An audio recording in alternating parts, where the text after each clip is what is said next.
Hi there, welcome back. Today I'm going to be reading from A Game of Thrones, and this is Chapter 11.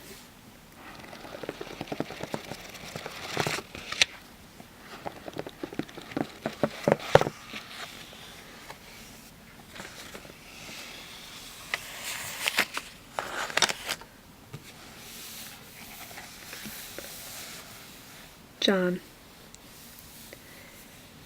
Jon climbed the steps slowly, trying not to think that this might be the last time ever. Ghost padded silently behind him. Outside, snow swirled through the castle gates, and the yard was all noise and chaos, but inside the thick stone walls it was still warm and quiet. Too quiet for Jon's liking. He reached the landing and stood for a long moment, afraid. Ghost nuzzled at his hand. He took courage from that. He straightened and entered the room. Lady Stark was there beside his bed. She had been there, day and night, for close on a fortnight. Not for a moment had she left Bran's side. She had her meals brought to her there, and the chamber pots as well, and a small hard bed to sleep on, though it was said she scarcely slept at all. She fed him herself, the honey and water and herb mixture that sustained life. Not once did she leave the room. So Jon had stayed away. But now there was no more time. He stood in the door for a moment, afraid to speak, afraid to come closer. The window was open. Below, a wolf howled. Ghost heard and lifted his head. Lady Stark looked over. For a moment she did not seem to recognize him. Finally she blinked. "What are you doing here?" she asked in a voice strangely flat and emotionless. "I came to see Bran," Jon said, "to say goodbye." Her face did not change. Her long auburn hair was dull and tangled. She looked as though she had aged 20 years. "You said it. Now go away." Part of him wanted only to flee, but he knew if he did that he might never see Bran again. He took a nervous step into the room. "Please," he said. Something cold moved in her eyes. "I told you to leave," she said. "We don't want you here." Once that morning had sent him running. Once that might have made him cry. Now it only made him angry. He would be a sworn brother of the Night's Watch soon, and face worse dangers than Catelyn Tully Stark. "He's my brother," he said. "Shall I call the guards?" "Call them," Jon said, defiant. "You can't stop me from seeing him." He crossed the room, keeping the bed between them, and looked down on Bran where he lay. She was holding one of his hands. It looked like a claw. This was not the Bran he remembered. The flesh had all gone from him. His skin stretched tight over bones like sticks. Under the blanket his legs bent in ways that made Jon sick. His eyes were sunken deep into black pits. Open, but they saw nothing. The fall had shrunken him somehow. He looked half a leaf, as if the first strong wind would carry him off to his grave. Yet under the frail cage of those shattered ribs, his chest rose and fell with each shallow breath.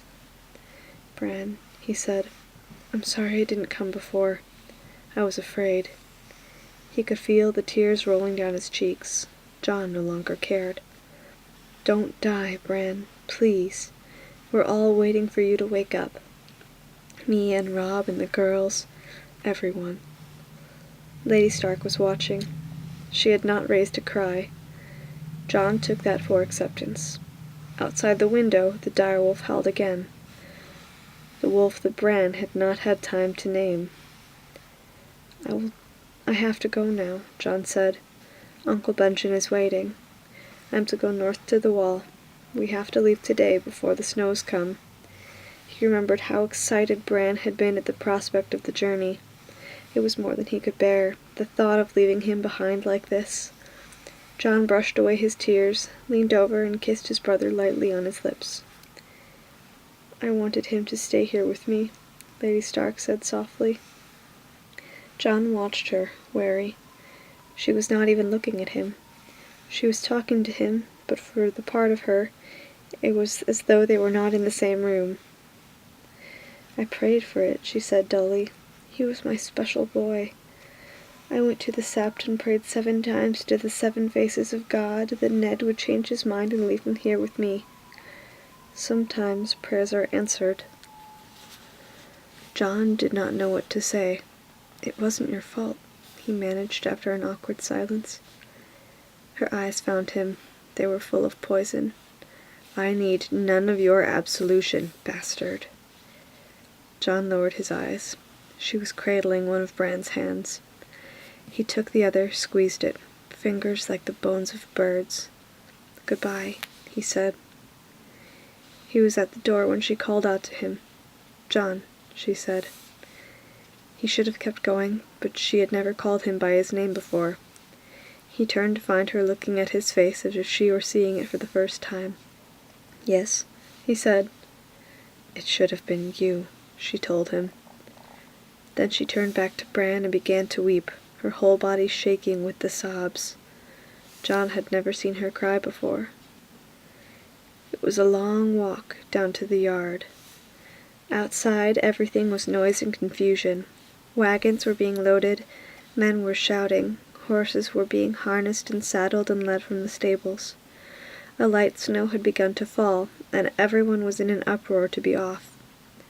Rob was in the middle of it, shouting commands with the best of them. He seemed to have grown of late, as if Bran's fall and his mother's collapse had somehow made him stronger. Greywind was at his side. "Uncle Benjamin is looking for you," he told John. "He wanted to be gone an hour ago." "I know," John said. "Soon." He looked around at all the noise and confusion. "Leaving is harder than I thought." "For me, too," Rob said. He had the snow in his hair, melting from the heat of his body. "Did you see him?" John nodded, not trusting himself to speak. "He's not going to die," Rob said. "I know it." "You Starks are hard to kill," John agreed. His voice was flat and tired. The visit had taken all his strength from him. Rob knew something was wrong. "My mother, she was very kind," John told him. Rob looked relieved. "Good," he smiled.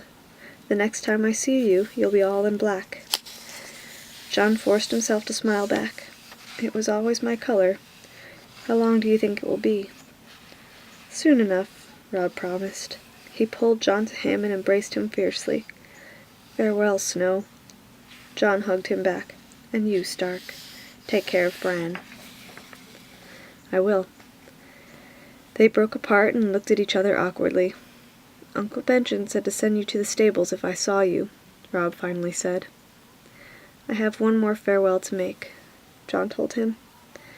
"Then I haven't seen you," Rob replied. John left him standing there in the snow, surrounded by wagons and wolves and horses. It was a short walk to the armory. He picked up his package and took the covered bridge across the keep. Arya was in her room, packing a polished ironwood chest that was bigger than she was. Nymeria was helping. Arya would only have to point and the wolf would bound across the room, snatch up some wisp of silk in her jaws and fetch it back.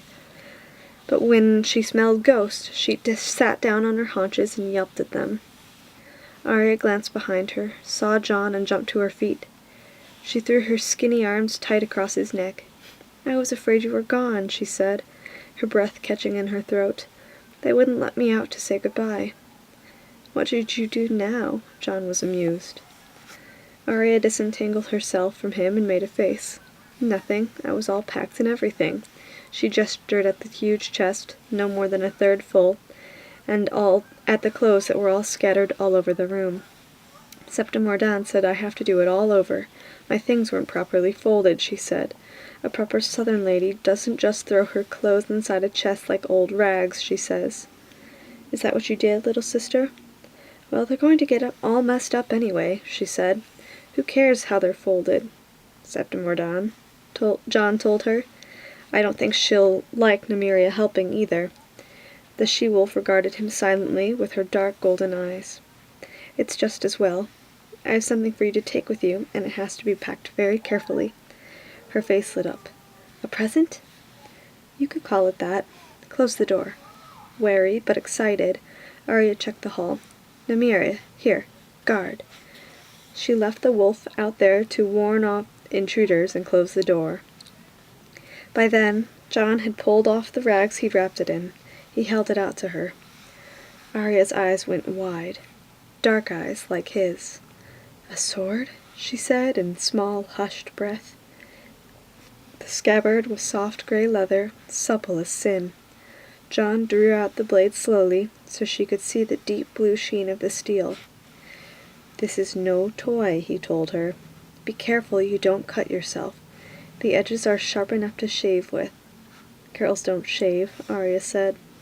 Maybe they should. Have you ever seen the Septa's legs? She giggled at him. It's so skinny. So are you, Jon told her. I had Mikken make this special. The Bravos use sword like this in Pentos and Myr and the other free cities. It won't hack a man's head off, but it can poke him full of holes if you're fast enough. I can be fast, Arya said. You'll have to work at it every day. He put the sword in her hands, showed her how to hold it, and stepped back. How does it feel? Do you like the balance? I think so, Arya said. First lesson, Jon said. Stick them with the pointy end. Arya gave him a whap on the arm with the flat of her blade. The blow stung, but Jon found himself grinning like an idiot.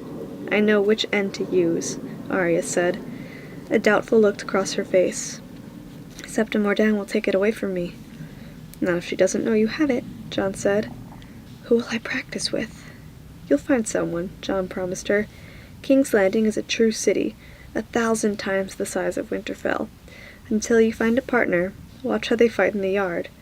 Run and ride, make yourself strong, and whatever you do. Arya knew what was coming next. They said it together. Don't tell Sansa. Jon messed up her hair. I will miss you, little sister. Suddenly, she looked like she was going to cry. I wish you were coming with us. Different roads sometimes lead to the same castle. Who knows? He was feeling better now. He was not going to let himself be sad. I better go. I'll spend my first year on the wall emptying chamber pots if I keep Uncle Ben waiting any longer. Arya ran to him for a last hug. Put down the sword first, Jon warned her, laughing. She set it aside almost shyly and showered him with kisses. When he turned back at the door, she was holding it again, trying it for balance. I almost forgot, he told her. All the best swords have names. Like ice, she said. She looked at the blade in her hand. Does this have a name? Oh, tell me. Can't you guess? Jon teased. Your very favorite thing. Arya seemed puzzled at first. Then it came to her. She was that quick. They said it together. Needle. The memory of her laughter warmed him on the long ride north.